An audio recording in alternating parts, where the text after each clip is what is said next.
Okay, good morning, everyone. Today we're going to talk about Nocturia. My name is Behzad. I'm a urology resident, PGY2. Thank you for joining.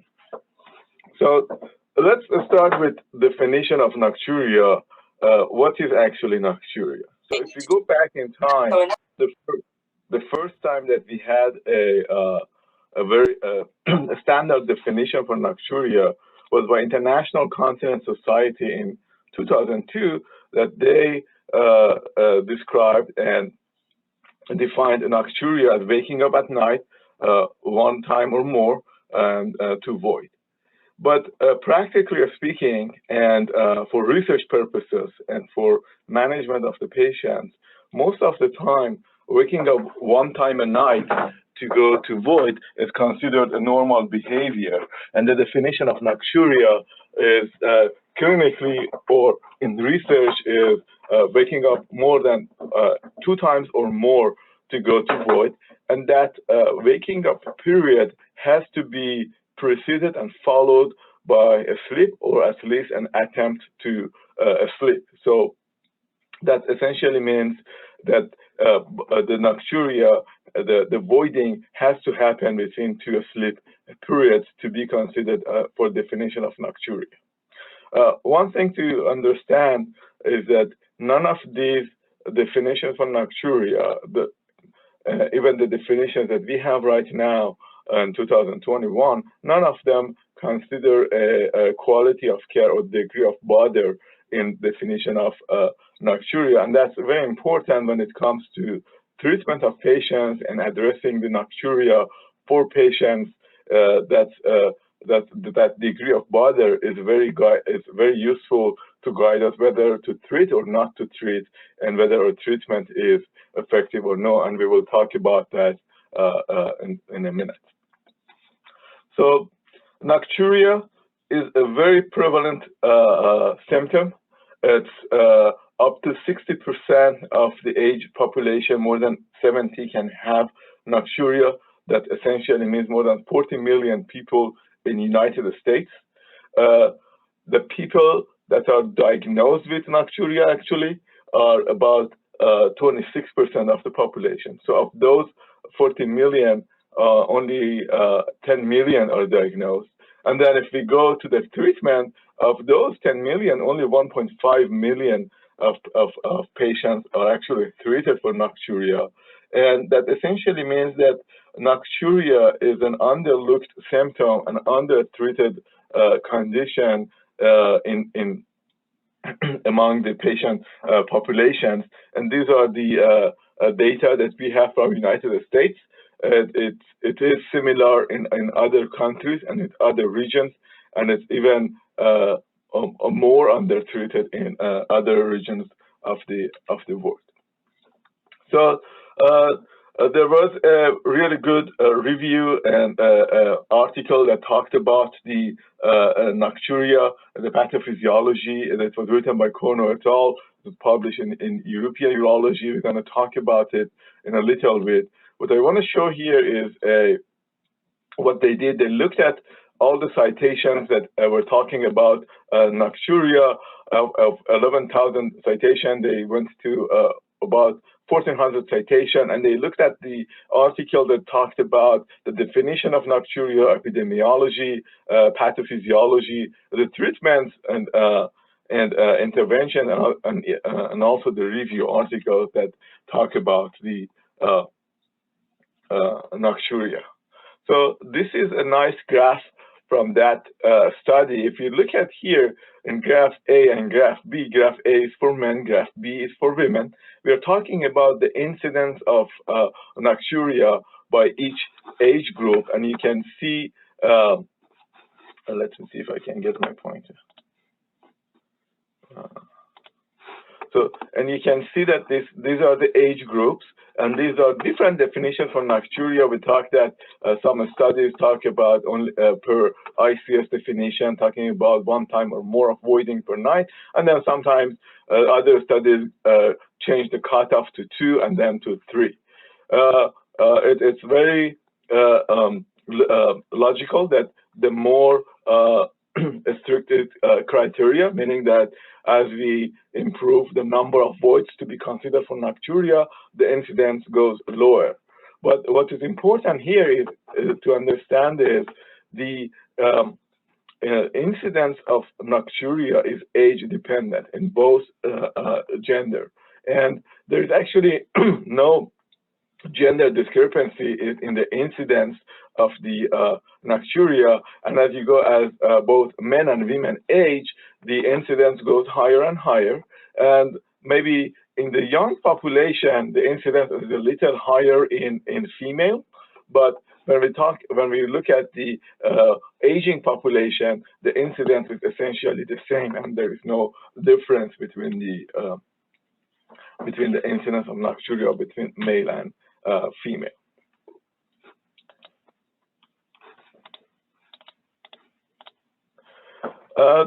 There is another review article that was published in European Urology. Pistonen et al. Works on it, and this group of people have published multiple articles regarding the nocturia that we're gonna talk about. Here they talk about, again, about the incidence and remission of nocturia as a systematic review.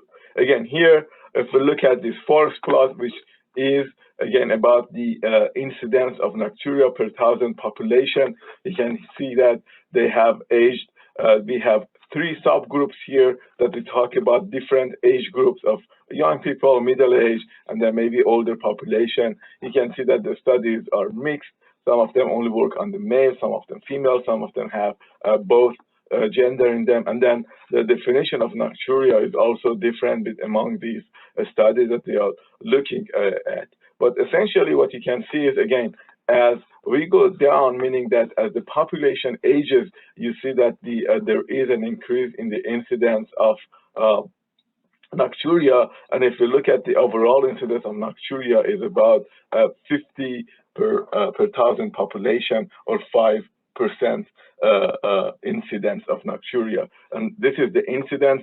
We talked about a prevalence of 60% in the aging population. It essentially means that many of these patients that start to experience nocturia are not having a resolution of their symptoms and are continued to have this problem later on. Interestingly, there was a study that looked at around 4,000 office visits of male into urology, and they found that the chief complaint of lower urinary tract symptoms that the patients had is about the most common chief complaint is nocturia. Behzad, can I ask you a question on the previous slide, Behzad? Because you know these things as well as anybody else. Now, what is this forest plot supposed to tell us? I mean, are they comparing something to something? And what is that no difference line? Because everything is on the right side. Yes, so this is not the no difference line. This is the mean, and this is a pooled incidence analysis. This is not a this is not a meta-analysis of hazard ratio or relative risk. This is a pooled incidence analysis, and that's what it's telling is that when they pool all the incidence rates together, this is the mean that they get for the young, middle age, and elder population, and this is the overall incidence rate. Okay, so they're using a forest plot representation to show us the mean and the confidence interval because of multiple studies. Yes, yes. It's a nice way to show because you can see the change. You can see that you move to the right as you age, and then you can look at individual ones, and then you can look at the pooled one. Yeah, that's a great idea. That's a great use of this representation. Thank you, Behzad. Appreciate it. No problem. So as I was talking about that, in the most common chief complaint of urinary tract symptom for men, it happens to be nocturia. And with treatment that we have for lower urinary tract symptoms, and we are very confident and we are very facile in treatment of lower urinary tract symptoms, but unfortunately only 50% of the time there is an improvement in nocturia, and in 50% of the time the nocturia remains untouched, and there is no improvement in that. And we all know that nocturia is associated with many medical symptoms. As you can see, there is a long list, and there is even more to this that we will see. So obesity, metabolic syndrome, hypertension. In winter, nocturia is more common. If the patient has any kind of marker for inflammation, increased C-reactive protein,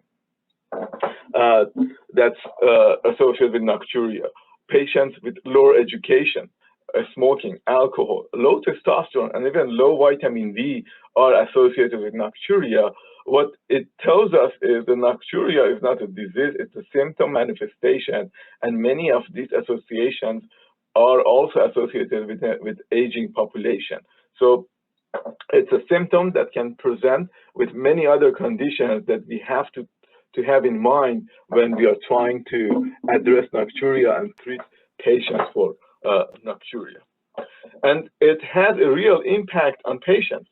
Waking up 2 times a night decreases the quality of life. It has economic burden. It increases the chance of fall. It decreases the work productivity.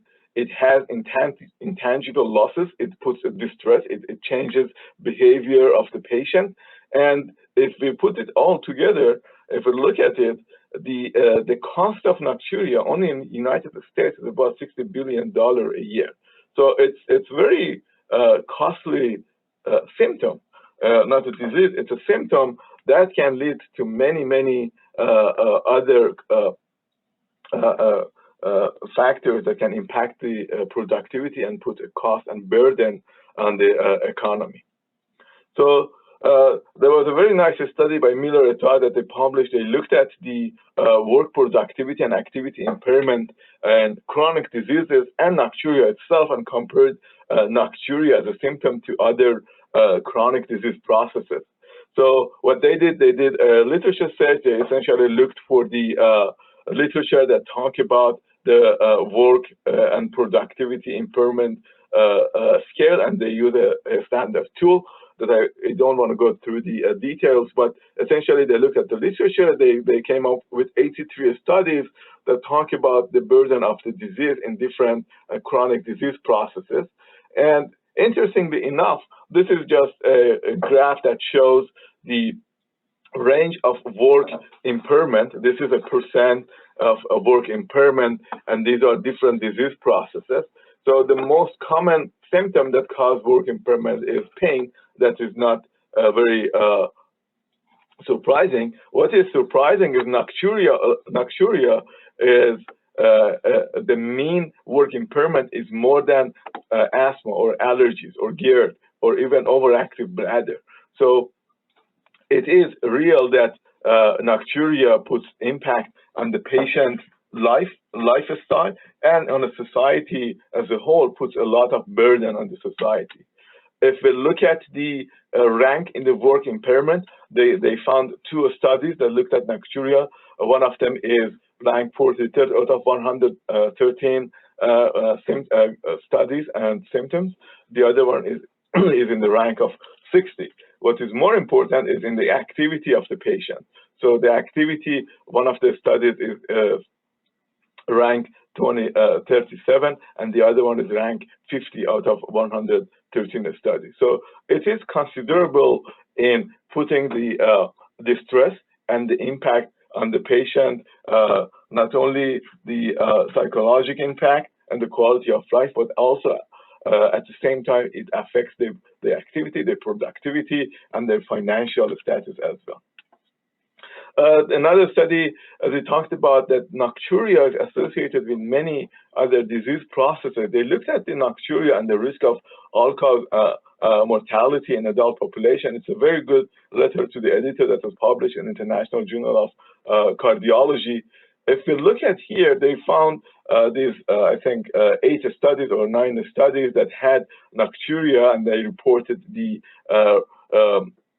overall risk of all-cause mortality. You look here, this is on the right side, This is where patient has nocturia. This is where patients don't have nocturia.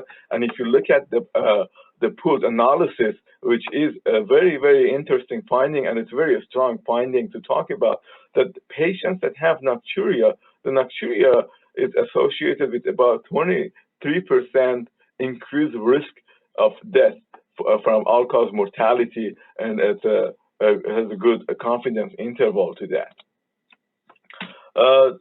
If we look at the subgroup analysis that they did, the risk is increased for both male and female. The risk looks to be more like a short term, within 10 years. It's essentially more common or more pronounced in Asian population compared to the Europe and North America. And what is very interesting finding is that the studies that have more sample size are more likely to show that difference and increase in the mortality risk. And the severity of nocturia is impacting their all-cause mortality risk. So it is real, and it looks like to be very legit to say that people that have nocturia can have an increased risk of all-cause mortality within 10 years of diagnosis.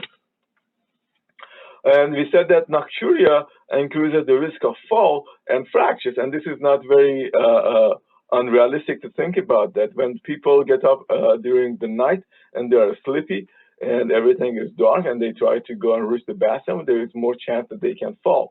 And we said that it's very common in the elder population, and we know that osteopenia and osteoporosis is common in the elder population, and it's not unrealistic to think that more falls lead to more fractures, and that fracture, we know that if an elderly person has a fracture in the femur, that is very important and impactful on the mortality and quality of life of the patient. So here there is two forest plot to look at. This one is, if you look at the risk of falls in people that have nocturia, and you see that people that have nocturia, again on the right, people don't have nocturia on the left, and there is an increased risk of fall with nocturia. The bottom graph, it talks about the relative risk of fracture in people that have nocturia, and again, there is an increase. The pooled hazard relative risk touches the line of indifference, but it is an increase, and it's clinically meaningful. If we look at on the graph on the left, it's two patient population. You can see in both patient population of around 65 and more elderly at 80, the risk of the fall is increased, as is the risk of the fractures, and this is when we talk about a nocturia of more 2 times or more. And that's why we talked about that, although the definition of nocturia by International Continence Society is 1 time a night, the clinical and the research definition is 2 times a night. So the same group of authors that we talked about, Fasson and et al., they talked about the mortality. They did another review and analysis. And if you look at here, again, the same thing that we talked about, they had about the incidence. Now the same studies, they talk about the mortality. And if we look at here, it increases again about 27% overall increase in the mortality rate that is more pronounced in the middle age and elder population, and not in the younger population so much. And if we go, it's increased in both gender, and it's increased in both age groups. If we put a cutoff at 60 or 75, in both cutoffs and age groups, we have an increase in relative risk of mortality in patients that have nocturia of 2 times or more. So then the question comes, okay, we have a symptom and we know that's real and that's important, that it has impact on the patient's life and mortality. So what should we do? So the key is, again, as with any other symptom approach, it has to be a systemic approach, and we have to start with an HNP. We have to pay special attention to the medical history, and that comes into the play when we want to choose a treatment and or diagnosis. And one thing that is really important, and we talk about it when we approach other disease processes as well. But in nocturia, is really important. It's about the medication. As you can see here is a list of tons of medications that can essentially act to increase the diuresis. It can be diuretics, calcium channel blockers, SSRIs, lithium, tetracycline, or it can cause insomnia and have CNS effect, and that essentially can lead to nocturia and behavioral changes that can manifest with nocturia. So it's really important to have a good look at the patient medication, look at the patient history, and get it from the history, because that can be the leading cause of nocturia, and we should see nocturia as a symptom, not as a disease itself, and we need to find what is causing that symptom. The other thing that's very important is to ask about the patient, about the bother and their desire for treatment. So as with any treatment for the LOTS, we know that we talk about the bother score. If it's bothering, we go to treat it. It's the same with nocturia. The bother score has to be specific for the nocturia as well. And some authors and papers suggest that we should ask a nocturia-related quality of life questionnaire from the patient, and there are standard questionnaires out there. But it's very easy just to have a conversation with the patient and ask them about how much they are bothered by their nocturia, and are they bothered, or is the partner that's bothered by the patient getting up multiple times to go and use the bathroom. Nevertheless, the key in treatment and approach to the patient with nocturia is having a 24-hour voiding diary. That's the key that can help us and guide us on how to tackle nocturia and treat it. And Dr. Marino had a very good talk about the use of avoiding diary. And this is where it comes into a play that can have a really meaningful impact on treatment selection and diagnosis of nocturia. So if we want to diagnose nocturia and treat nocturia, we need to understand that, as we said, it's associated with many other disease processes that can happen. It doesn't necessarily mean that we have a prostate problem. It doesn't necessarily mean that we have a bladder problem. We need to think systematically, and we should be able to categorize nocturia into any of these 4 categories. So we can have a completely normal functional voiding capacity frequency volume chart of the patient that is that 24-hour voiding diary. It can be completely normal, and we still have disease processes that we can look for the nocturia. We can have nocturnal an increase in the production of the urine during the night, which is presented with a nocturia polyuria index of more than 20 or 33%. We will talk about this. We can have a global polyuria, meaning that the patient is making more than 40 ml of urine per kilogram in a 24-hour period. So we need to talk other disease processes that can cause, or we can have a reduced bladder capacity. That's where we can talk about a bladder disease process and bladder problem, and we can talk about nocturial bladder capacity index more than 0 that we will talk about in a bit. So that's why it's important to have a 24-hour urinary diary about nocturia, because it can guide us in diagnosis and in treatment of the patient. So in this table here, there are a couple of formulas and indexes that we use for assessment of nocturia, and we get these numbers, and all of these are in the 24-hour voiding diary that the patient does. We have a nocturia index, which means we get nocturia urine volume, the total volume, and then we divide it by the maximum voided volume during the day. This is essentially the bladder capacity. This is how much urine is made during the night, and if it is more than 1, it's because the urine cannot be held in the bladder. It's exceeding the bladder capacity. We have nocturia polyuria index, meaning that how much of the urine is produced during the night compared to the 24-hour urine volume. If it's more than 25%, some studies says 33%, this is considered a nocturnal polyuria, meaning that for some reason the urine production is happening more during the night. Then we have a nocturial bladder capacity index, which is the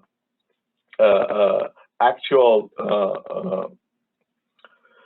nocturia, anticipated nocturia number of voids minus the predicted number of voids, meaning that we need to understand that how many times we think that the patient is going to void, and that's by understanding the nocturia index. If it's 1, for example, if the volume that the patient voids is enough for the bladder capacity, they should not wake up during the night to go and use the bathroom, and that's the predicted nocturia voids.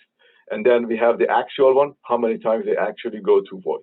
And if it's more than 0, it means that they are getting up to go to void when they have not reached the bladder capacity, and it can be other bladder disease problems for if they can have a overactive bladder, or it can be manifestation of other diseases that we can talk about.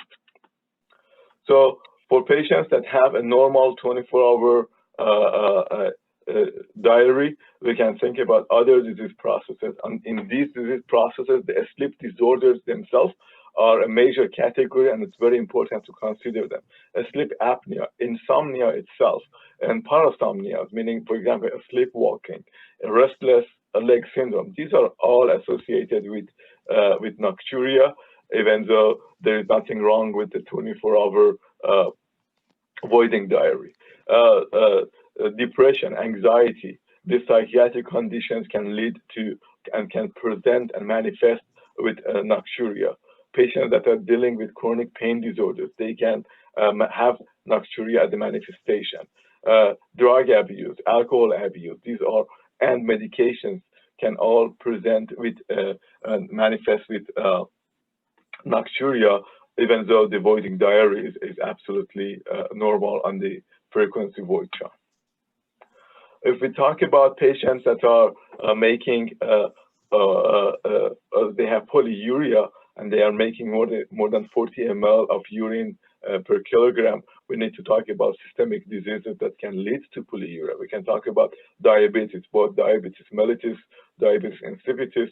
Patients can have primary polydipsia. They can have hypercalcemia. And again, drugs here are a major category that we need to look at the patient medication list, talk about, see if they're taking any diuretics, any calcium channel blocker, any carbonic anhydrase inhibitors, if they're taking lithium. So it's very important to have an understanding of the medication of the patient and look at it and have a discussion with the primary care to see if there can be any adjustment made in the patient medication. It can be this polyuria can also be a manifestation of a disturbance in the arginine vasopressin either production or the receptors, or it can be a result of a heart failure for an excess atrial natriuretic peptide that can lead to diuresis. It can also increase in obstructive sleep apnea. It can be patients can also have a third spacing that they are mobilizing during the day. It can also be mobilized only during the night, that we can talk about the nocturnal polyuria. So when we have patients that are voiding more than 33% or more than 20% of their urine during the night, we should think about peripheral edema. We should see if they have congestive heart failure. We should see if they are taking excess fluid in the afternoon, if they are drinking before going to bed, if there can be a change in the CNS, and there can be a change in the secretion or action of vasopressin that can lead to a nocturnal polyuria. Again, drugs here are a major category that we should think about. And as we said, obstructive sleep apnea can present like this. Another definition for nocturnal polyuria is if they are producing more than 90 ml urine per hour of sleep. That's another definition that we can consider as opposed to the percentage of the urine per 24-hour urine voided volume. And then the category that we talked about that we can actually have a bladder problem is when we see that the patient goes to void, but when the amount that they are voiding is less than the bladder capacity. So we should talk about the bladder pain syndrome. We should talk about if they have overactive bladder, neurogenic bladder with neurogenic patients with a stroke, MS, Parkinson's disease can present. It's very important to see if there is any actual other disease process that you can think about. It can be a presentation of a carcinoma in situ of the bladder. It can be a stone that can be manifested like that. And then this can be also can be avoiding dysfunction that have a post-void residual. So all we're saying here is that a systematic approach and having all the differential diagnosis in mind can actually help us to not only diagnose, but also tailor the treatment that we're going to offer to the patient based on the each individual patient and habit. So when we talk about treatment, the treatment is if there is any medication, we should adjust the medication. The key here is to start with more conservative treatment that we can, if we can have any behavioral changes, if we can cut down on evening fluids, if we can have a void before going to the to bed, if we can change the timing of the medications, the diuretics to take, if they have peripheral edema, if they can go and put their legs up on a recliner seat before they go to the bed in the afternoon, so they can mobilize the fluids before getting to bed and being on a lay position. So all these behavioral and lifestyle changes can be the initiation. So we talked about sleep apnea. If they have sleep apnea, it's very important to treat sleep apnea, give them a CPAP, and we talked about decreasing bedtime fluid intake, minimizing caffeine and ethanol. If they have edema, they can also use compressive stockings. And then we talked about recumbency in the late afternoon to mobilize the edema. So all it says here is if anyone has the microphone on mute, if you can ask them to mute.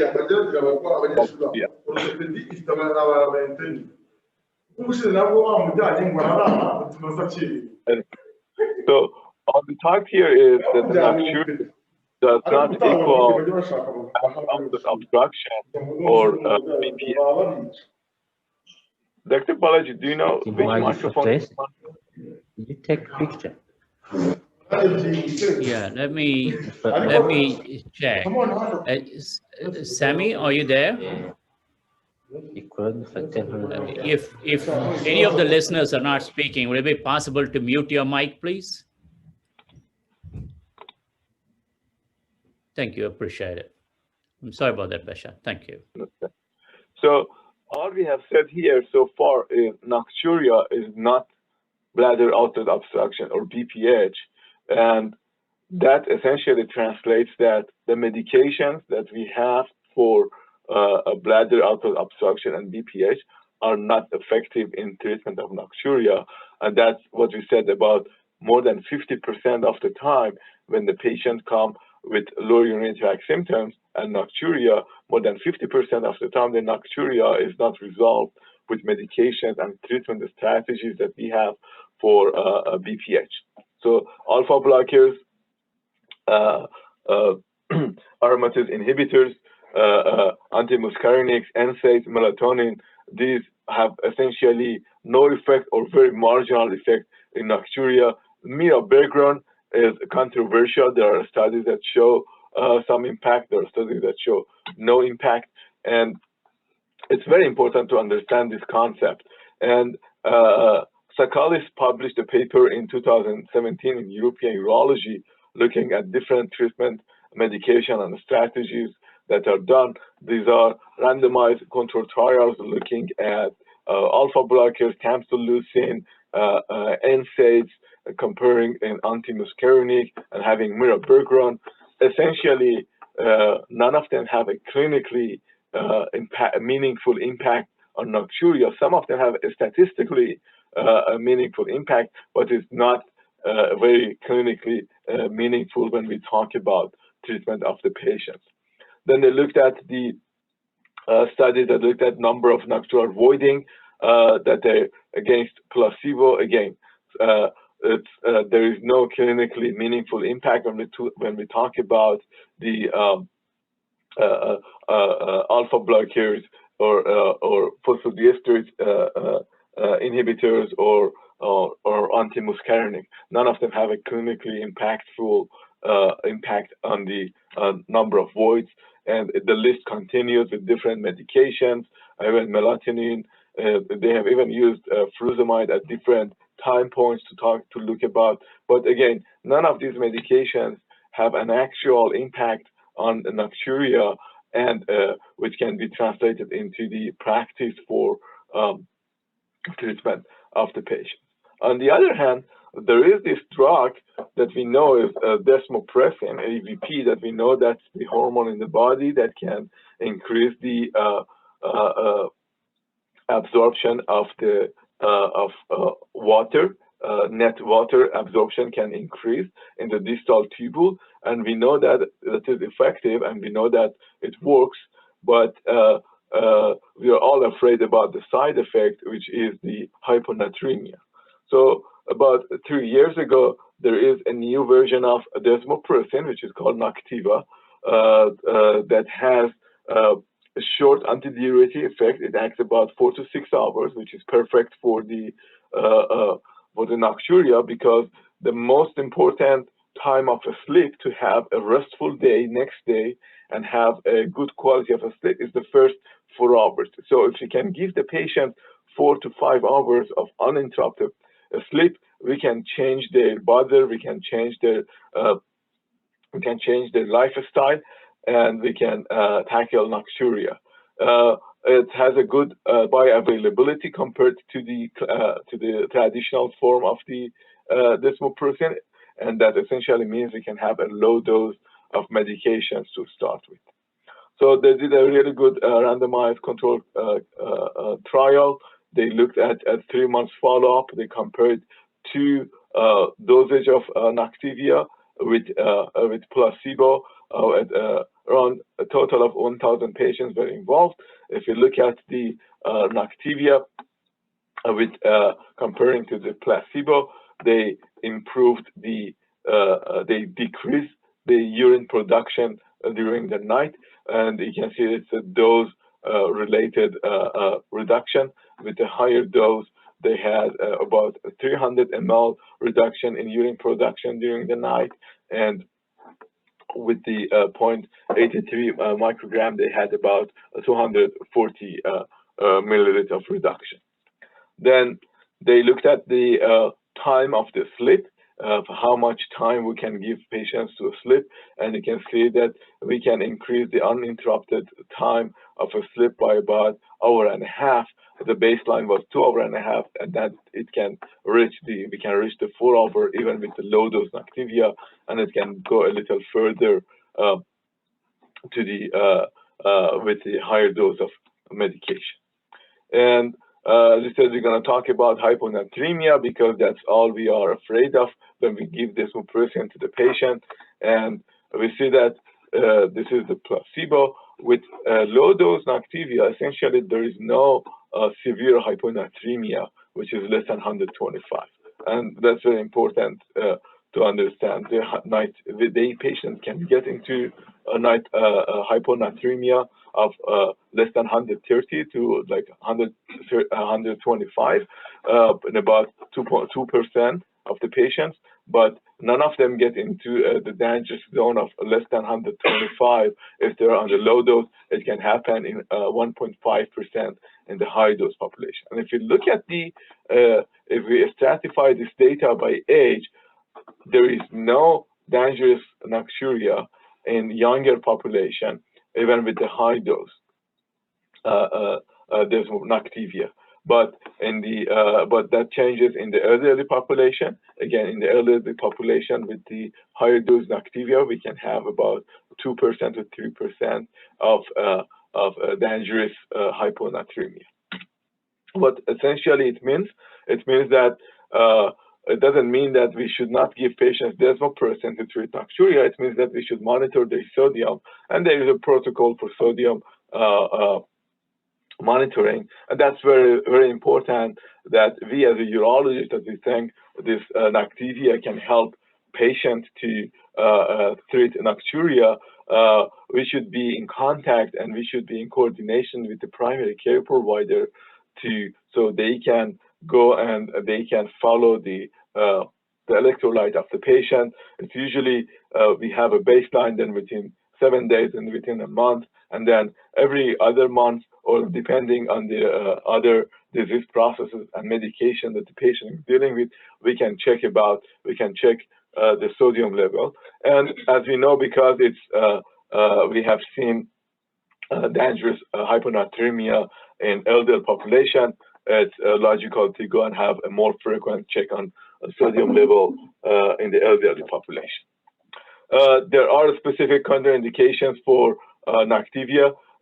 Hyponatremia is a no-brainer.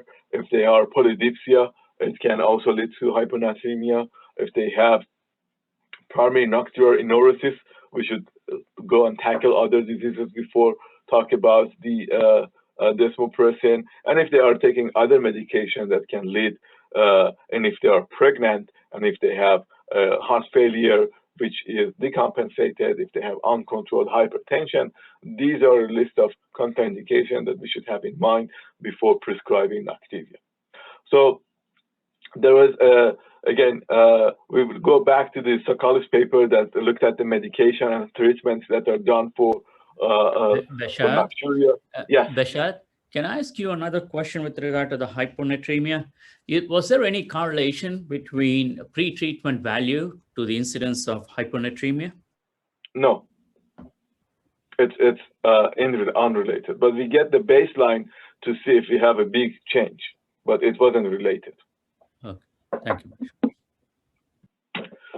So if we look at the again, the same study, now these are the studies that looked at desmopressin compared to placebo, and you can see that the pooled analysis is the main difference is really favoring to the desmopressin. It can decrease the number of times that the patient wakes up at night by a mean value of about 1 time. And if you look at the hours of uninterrupted sleep, the meta-analysis also shows that on average they get an hour of more with the sleep, with an uninterrupted sleep. When they looked at the adverse events, the 3 studies that reported the adverse events, again, the hyponatremia, which is the one that we are very afraid of, is about 3 to 4% in different series, and we have to understand that these series are not within essentially with the new form of medication. Some of them are with the old form of the medication. There's another meta-analysis that looked alone only for in women treatment of desmopressin for women with nocturia, and again, if you can see that the response to the desmopressin is universal in different studies, and it decreases the times of the that the patient wakes up to void during the night. And if we do a subgroup analysis, if we see these are different dosage, and you can see the response to the nocturia is response of nocturia to desmopressin is dose dependent, and we knew that beforehand. And then if we talk about the uninterrupted sleep, again, we see that it increases about 1 hour. So the take-home message here is nocturia is serious, and it increases the risk of mortality. The treatments that we have for lower urinary tract symptoms, which are alpha blockers or antimuscarinic, are not necessarily effective for nocturia. We need to get involved primary care providers in treatment of nocturia, because there are many other disease processes that can lead to nocturia, and we need to address them for nocturia. Of all the medications that we know so far, only desmopressin is shown in clinical trials, in meta-analysis, in subgroup analysis that can impact nocturia and can actually treat nocturia. And hyponatremia can happen, but with low doses of desmopressin, it is very unlikely. But nevertheless, we need to follow the patient, and we need to involve the primary care in treatment, in monitoring of the sodium and treatment of nocturia. Thank you very much for listening to me. If there is any question, I'll be more than happy to answer if I can. Hey, Behzad. Yes. Hey, this is Robert Marino. Listen, thank you very much for that nice presentation. I was looking forward to it, and it was just as good as I was hoping it would be. And I did try last night to read up a little bit on nocturia, but I didn't get too far, except for looking at a few abstracts. I was impressed with a number of studies that are talking about the metabolic syndrome related to nocturia. And although you showed that those curves with age increasing, I am reminded of high blood pressure, how it also is expected to increase with age in our population.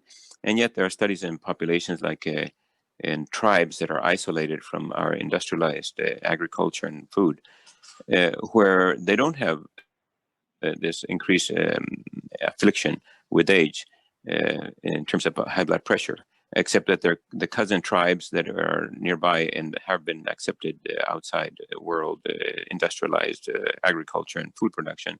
They do have the high blood pressure increasing with age.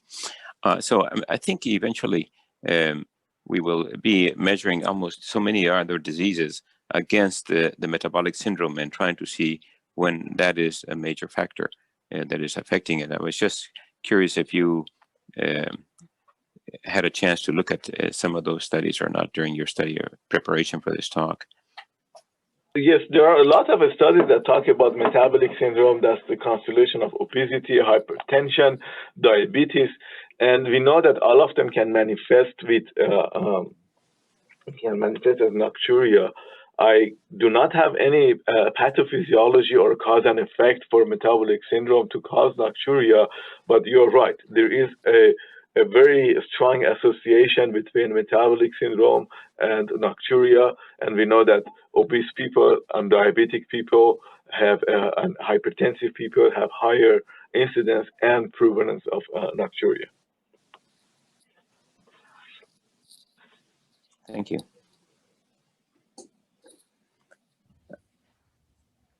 Any other thoughts, questions from others? Any questions from our international audience?